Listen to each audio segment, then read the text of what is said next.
특히 영남권, 서울 강남 3구 등 3선 이상 선배 의원님들께서는 정치에서 용퇴를 하시든가 수도권 험지에서 출마해 주시기 바랍니다.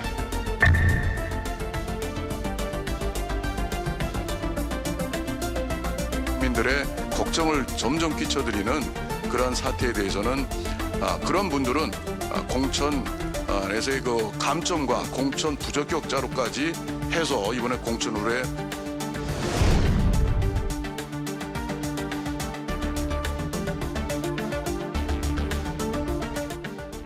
네, 예고해둔 대로 자유한국당 신정치혁신 특별위원회 위원장인 신상진 의원과 이야기를 나눠보도록 하겠습니다. 어서 오세요. 예, 안녕하세요. 예, 신정치혁신 특별위원회 이 안을 벌써 내놨습니까? 예, 7월 달에 당 지도부에 제출했습니다. 예, 어떤 내용이 중심입니까?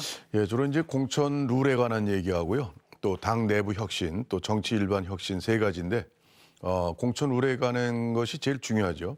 공천 룰에서는 주안점을 둔 게 어떻게 인적 쇄신을 하느냐 시스템으로 룰에 맞춰서 그런 내용이 주였습니다. 예, 그 방안이 구체적으로 나왔습니까? 시스템으로 어떻게 할 것이냐 그 예, 방안이 이미 나왔습니까? 7월 달에 예.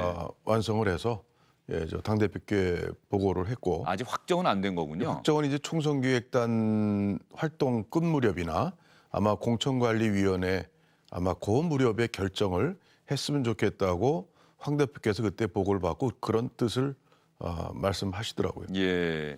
그런데 지금 자유한국당이 말이죠. 조국 전 법무부 장관을 둘러싼 논란이 될 때는 자유한국당 인기가 좀 올라가는 듯 하다가 이제 사퇴하고 그 다음부터는 자유한국당 지지도가 자꾸 내려가고 황교안 대표가 영입하려고 했던 박찬주 전 육군대장은 결과적으로 본인의 어떤 발언 때문에 자유한국당에서도 사실상 영입 의사를 철회했다 이런 얘기가 나오고 있거든요. 뭔가 지금 내부가 우왕좌왕하는 것 같다 이런 얘기들이 많아요. 우왕좌왕 안 하려고 하다가 우왕좌왕하는 좀 모습으로 결과적으로 됐는데 우리가 자유한국당이 지지율이라는 게 탄핵 사태 이후에 사실은 굉장히 많이 허약해졌죠. 지지했던 분들 많이 또 지지를 철회했던 분도 많고 그런 거를 또 우리가 대선을 거치고 또 작년 지방선거에서 또 참패를 겪고 그러니까 어떻게 보면 조국 사태로 해서 이 공정에 대한 문제 또 문재인 정부에 대한 여권에 대한 국민들의 어떤 또 반대하는 그런 마음들이 모아져서 우리가 지지율이 일시 올랐는데 그 허약 체질이기 때문에 지지율을 까무는 건 저는 앞으로도 얼마든지 또 생길 수 있으라고 봅니다. 그렇기 때문에 우리 당에서는 지지율이 좀 올랐다고 좋아할 것도 아니고 또 내려갔다고 또 너무 또 실망할 것도 아니고 착실하게 우리 내부의 혁신부터 또 우리 지금 과제가 되고 있는 보수의 어떤 우리 이념 가치가 같다면 얼마든지 사심을 버리고 통합을 해나가는 그런 어떤 국민들의 또 지지층의 바람을 잘 실현해 나간다면 우리가 얼마든지 또 지지율을 탄탄하게 할 수 있는데 조국 링걸 주사를 맞고 사람으로 치면 환자가 조국 링걸 주사를 맞고 잠시 반짝했다가 링걸 주사를 빼니까 좀 다시 원기 회복을 좀 못한 것 같아요. 그래서 앞으로 저에게 주어진 과제는 이 혁신의 과제를 어떻게 정말 진정성을 가지고 실질적으로 하느냐. 그리고 공천 문제 이런 것도 어떤 그 읍참마속의 정신으로 우리 그 당 지도부가 또 황 대표께서 하시느냐. 이런 문제에 좀 많은 관건이 있다고 생각합니다. 지금 말씀하시는 거 들어보면 혁신과 통합이라고 하는 이야기가 절로 생각이 나는데 말이죠. 그 이야기는 처음 나온 이야기도 아닙니다. 정말로 좋은 말인데 그걸 정말 하기가 어려운 일이거든요. 혁신과 통합. 그러면 일단 통합과 관련해서 아마 잠시 뒤에 황교안 대표가 긴급 기자간담회 열어서 보수 대통합에 대한 구상 아마도 뭐 총선기획단 당 안에 기구를 만들어서 대통합 이거 한번 해보자는 얘기를 할 것 같다는 그런 기사가 지금 떴거든요. 그런데 보수 대통합이라고 하는 것은 좋은데 그러다 보니까는 우리 공화당이나 바른미래당까지 근데 우리 공화당과 바른미래당에 있는 분들이 함께 같은 당에서 일할 수 있을까요? 거기에 우리 신상진 의원께서는 동의하십니까? 저는 이제 거기에 과정이 필요한데요. 거기에서 이제 우리 원래 갈라진 원인이 됐던 게 이제 탄핵 사태였었고 또 친박 또 비박의 어떤 계파 갈등이었었고 그래서 이런 문제들을 그런 통합 논의 과정에 어떻게 해소하느냐 이제 그것이 저희에게 주어진 큰 과제죠. 근데 저희가 이 당대당 통합으로 모든 보수 우파들을 다 통합을 하는 거를 지향하되 그것이 그 결과를 저희가 장담할 수는 없습니다만은 이제 그럴 때 결국 내년 총선에서 더 중요한 거는 어떻게 보수 우파의 기본적 자유민주주의에 대한 가치를 가지고 우리 대한민국을 새롭게 나아가고자 하는 세력들이면 우리가 같이 합칠 수 있다는 큰 명분이 있기 때문에 그런 것들의 사소한 차이들을 극복하면서 대통합을 이룰 수 있는 그런 가능성은 늘 열려 있다고 생각합니다. 어렵지만. 그리고 만약 또 그런 부분이 여의치 않을 경우에 또 우리가 사용할 수 있는 여러 가지 선거에 임하는 그런 뭐 선거 연대라든가 여러 가지 방식은 있기 때문에 그렇습니다만은 제일 중요한 거는 그런 1 더하기 1에서 2가 나오는 이 산수가 아니라 우리 자유한국당이 잃어버렸던 국민의 어떤 신뢰를 또 문재인 정권의 실정으로 해서 국민의 지지를 문재인 정권 지지로부터 떨어져 나오는 이런 또 국민의 마음을 살 수 있는 그런 또 우리 당의 변화와 혁신을 이루느냐 못 이루느냐가 사실은 통합 이전에 더 중요한 가치라고 생각합니다. 예. 결과적으로 황교안 대표에게는 하나의 시험대가 되겠죠. 통합을 이뤄낼 수 시험대가 있는지. 될 겁니다. 예.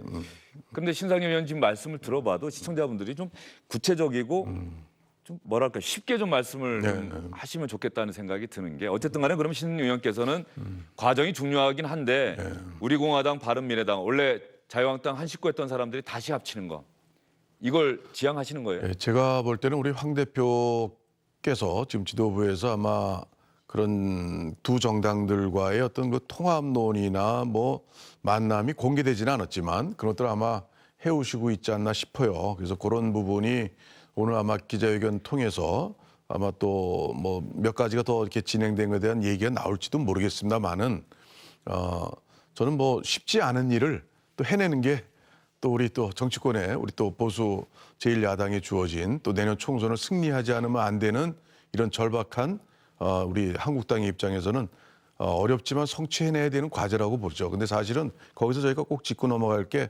서로의 차이를 예를 들어서 바른미래당은 또 우리 공화당에서 얼마나 또 서로 간에 이 차이가 크죠. 그래서 그런 것을 메꾸는 게 우리 한국당이 중재를 해서 같이 하나의 큰 틀로 묶어낸다면 아마 보수 우파의 국민들도 지지를 보내고 또 중도층까지도 아마 저 정당이 그런 어려운 걸 해냈으니까 이런 국정이 어려운 것도 앞으로 맡겨도 되겠구나라는 신뢰 회복의 계기가 될 수 있다고 생각합니다. 그래서 통합이 이루어질지는 모르겠습니다만 또 이루어진다면 그게 과연 확신하는 모습이 될까요? 거기에는 이제 그게 지금 모순되는 그러니까 그게 현재 모습 그대로 통합이 된다면은 아까 말씀드린 뭐 1+1 해가지고 2가 되는 그런 산수라 과연 국민이 그런 기계적인 어떤 통합으로 해서 과연 지지를 이렇게 많이 주시겠냐 이런 데서는 저는 장담은 못합니다. 단지 그런 과정이 우리 당이 또 보수 우파가 가졌던 그동안의 자당의 대통령의 탄핵 사태 이후에 전후에 보여줬던 그런 모습들을 좀 우리 극복하고 씻고 그리고 그걸 변해서 뭔가 하겠다는 가치 제시를 또 국민 앞에 해야죠. 홍준표 전 대표가 오늘 페이스북에 올린 글을 보면 지난 총선 때 이야기를 합니다. 이른바 진박 간별사로 활동했던 각 지역별 의원들의 이름을 이니셜로 표기를 했는데 뭐 조금만 관심 있는 사람들은 누구를 얘기하는지 다 알겠더라고요. 알죠. 저도 알겠더라고요. 그러면서 결국 황교안 대표가 이 친박계 의원들, 진박 간별사 자처했던 의원들 틈에서 정치 초년생인 황교안 대표가 과연 그 사람들 이겨낼 수 있느냐? 나는 못 이겨낸다고 본다. 이런 비판의 글을 올렸더라고요. 거기에 혹시 동의하는 내부 지지자들도 있지 않을까요? 어떻게 보십니까? 글쎄 뭐 저는 그 황교안 대표 하기 나름이라고 봅니다. 그런데 아마 홍준표 전 대표가 보기에는 좀 부족하게 많이 보이겠죠. 그런데 중요한 거는 황교안 대표께서 좀 본인이 좀 이 정치에 오랜 이런 노하우가 좀 부족하시니까 좀 참모들이랄까 또 이 의논하는 이 그룹을 좀 더 좀 널리 인재를 쓰고 또 널리 의견을 구하는 좀 그런 것을 좀 광폭 행보를 했으면 좋겠어요. 근데 이번에 인재 영입에 있어서 어떤 보여줬던 논란의 문제라든가 이런 거 보면은 좀 더 황교안 대표께서 지금식보다 좀 방식을 뛰어넘는 좀 그런 방식이 필요하지 않겠냐. 그래서 제가 오늘 아침에 뭐 최고위원 중진위원 연설회가 있었는데 제가 비공개 회의 때 총선 기획단에 대해서도 부족하다. 영남 일색이다. 영남 일색이고 또 친박 또 의원들이 많다. 그래서 저는 이제 네. 친박 비박으로 자꾸 저희가 논의를 하기보다는 그건 어떻게 보면 저희의 아픈 과거를 자꾸 들춰내는 거고 그 자극을 시키는 거죠. 예. 그래서 저는 그런 표현보다도 이제는 황교안 대표에 좀 가까운 사람이냐, 또 과거 공무원 시절에 가까웠던 사람이냐, 아니면 좀 더 그렇지 않은 뭐 저 같은 경우 사실은 황교안 대표께 전당대회 전에 입당하실 때 1월달에 전당대회 나오지 않았으면 좋겠다는 얘기를 직접 드렸어요. 예. 근데 저를 이제 혁신위원장으로 전당대회 끝나고 이틀 후에 저를 혁신위원장으로 임명을 하시던데 저는 이제 그런 좀 어떻게 보면 그게 좀 초심이 좀 그러셨던 것 같아요. 근데 앞으로 좀 그런 초심을 자기를 반대했던 사람도 의견을 그 사람의 의견을 듣고 당의 어떤 일에 같이 함께 할 수 있는 이제 그런 좀 행보를 하셨으면 저는 우리 당이 그런 닥친 여러 가지 어려움들을 극복할 수 있는 가장 키를 황교안 대표께서 갖고 있다고 생각합니다. 예. 지난 총선 때 민주당이 했던 게 당시 문재인 대표가 선거는 김종인 네. 위원장에게 맡기고 문재인 대표가 이렇게 물러서는 모습을 보였던 적이 있거든요. 네.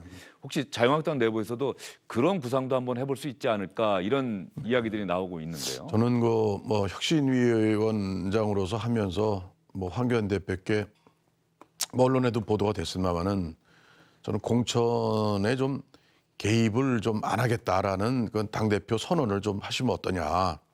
예, 그렇게까지 했습니다.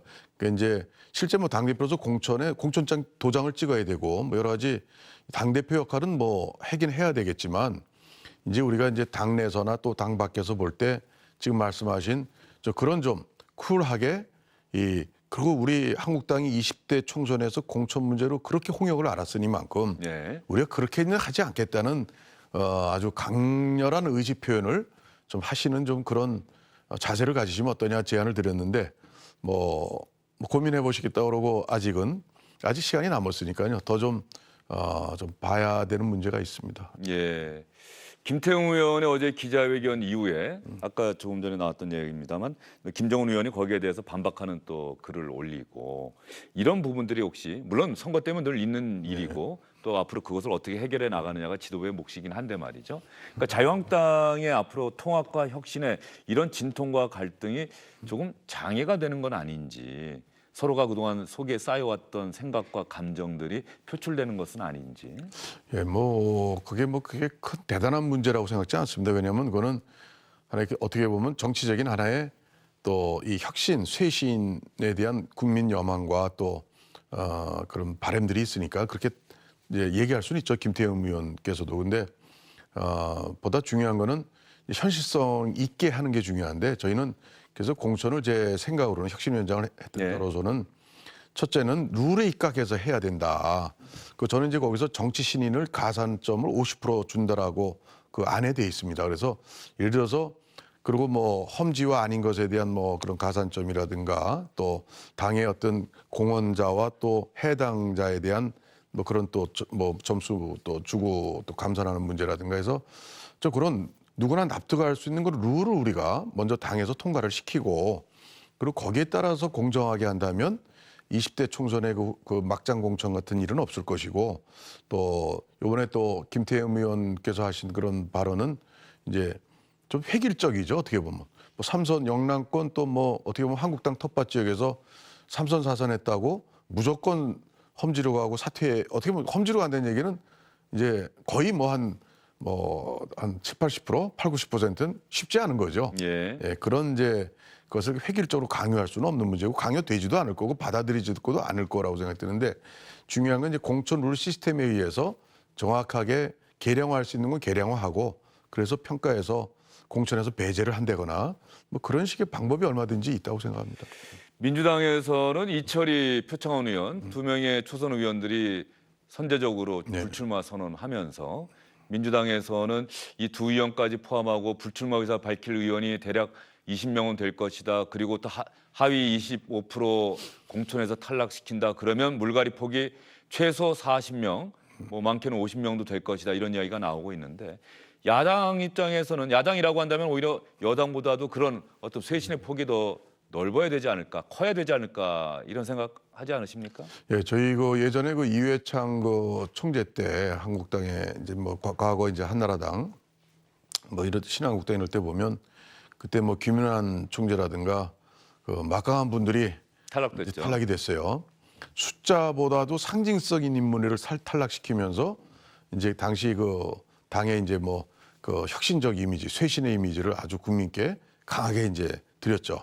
그래서 사실은 이제 혁신이라는 게 새로운 인물을 영입하는 것도 굉장히 중요하고 누굴 내보내는 것도 중요한데 그런 점에서 앞으로 저는 시간이 좀 있습니다. 사실 없는 건 아닌데 그리고 집권 여당으로서의 의원들의 불출마와 정말 우리 야당으로서 불출마는 곧 그냥 뭐 광야로 나가는 거죠. 이제 그런 점에서 좀 의원들의 개인적 결단을 내리기가 우리 야당이 좀 더 힘들 수 있습니다, 현재. 그래서 그런 부분은 앞으로 시간이 있기 때문에 좀 더 당의 황 대표께서 좀 나서셔서 좀 그런 설득도 하고 이런 또 물밑 접촉도 하고 여러 가지 그런 아주 예술적인 노력이 진행되면서 저희 야당의 어떤 그 인적 쇄신의 폭을 또 좀 봐야 되고 또 끝까지 공천에 있어서까지 어떻게 공천 마무리가 되느냐까지 좀 최종 봐야 거기에 대한 뭐 잘했다 못했다 평이 나올 수 있지 않을까. 그렇지만 아쉬운 거는 저희도 좀 더 빨리 좀 더 선제적으로 야당이 그런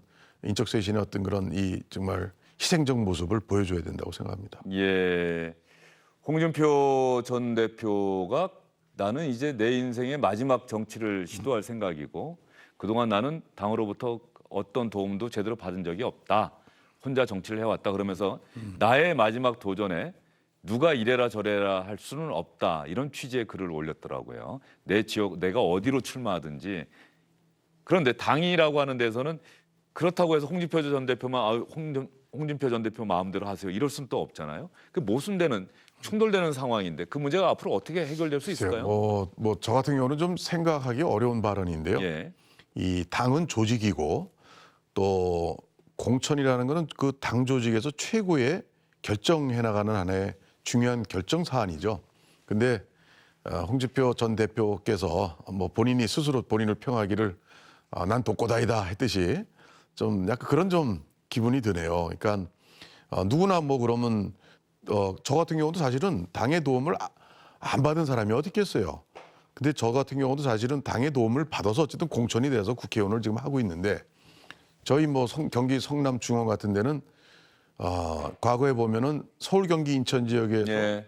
보수당으로서 어떻게 보면 대통령 선거에서 제일 꼴찌했던 득표율이 그런 지역인데 그럼 뭐 서로 그러면 난 도움 안 받았다고 하고 자기 마음대로 이렇게 고향에 가고 뭐 하면은 좀 약간 좀 아마 홍 전 대표께서 좀 화나는 일이 있으신지 예. 표현하셨다고 생각 들고 예, 신 의원님 잠시만요. 예, 지금 이제 말씀하시는데 황교안 대표가 기자간담회 하고 있는데 잠깐만 들어보겠습니다. 25일에 저는 광화문 광장에 있었습니다.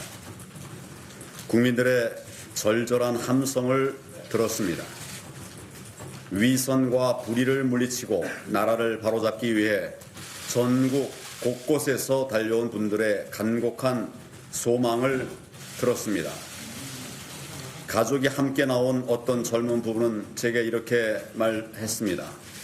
살기가 너무 힘들다. 불안해서 못 살겠다. 나라를 바로 세워달라. 힘을 합쳐야 한다. 이것이 광장의 민심이었습니다. 문재인 정권의 독선과 오만을 반드시 심판해달라는 것. 그러기 위해서는 범자유민주 세력이 분열하지 말고 모두 힘을 합쳐야 한다는 것.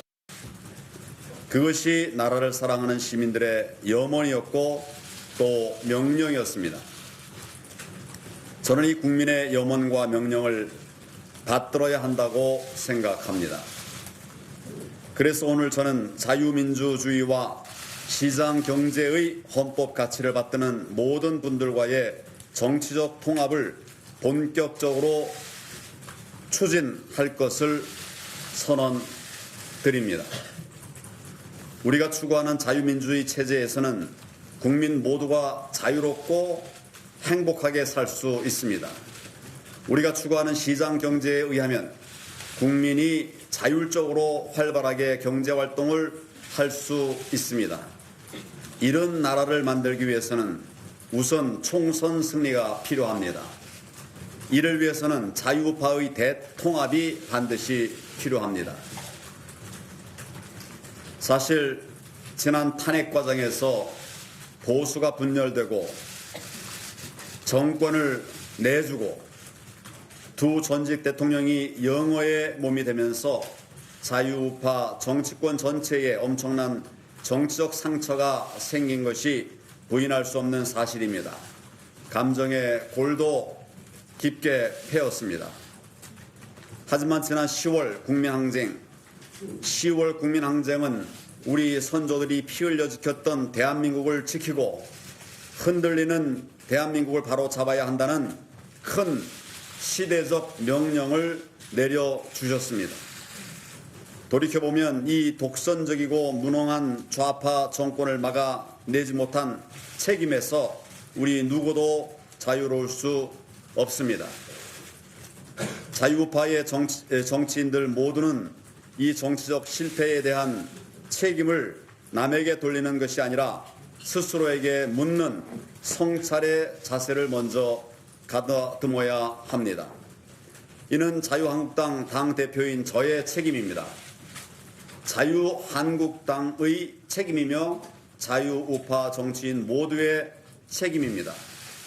우리가 무엇이 우리를 국민들의 신임으로부터 멀어지게 했는지, 왜 우리는 국민이 위임한 권력을 끝까지 지키지 못했는지, 왜 우리는 작은 기득권에 연연하면서 과감한 혁신을 하지 못했는지 국민의 관점에서 바라보고 반성하고 또 성찰해야 합니다. 역사는 역사의 교훈으로부터 배우지 못하는 사람들을 다시 신임하지 않습니다. 여기서부터 새로 시작해야 합니다. 우리는 나라를 바로잡아야 한다는 큰 대의를 갖고 있습니다. 문재인 정권은 돌이키기에는 너무 멀리 잘못된 길로 왔습니다. 현 정권으로는 회복이 불가능합니다. 그들의 생각은 편협한 한쪽의 생각에만 빠져 있어서 제대로 된 혁신을 할 수가 없습니다. 국민들을 현혹하는 말뿐이고 그것을 실행할 능력은 황교안 대표의 기자 간담회 모두 발언을 지금 듣고 있는데요.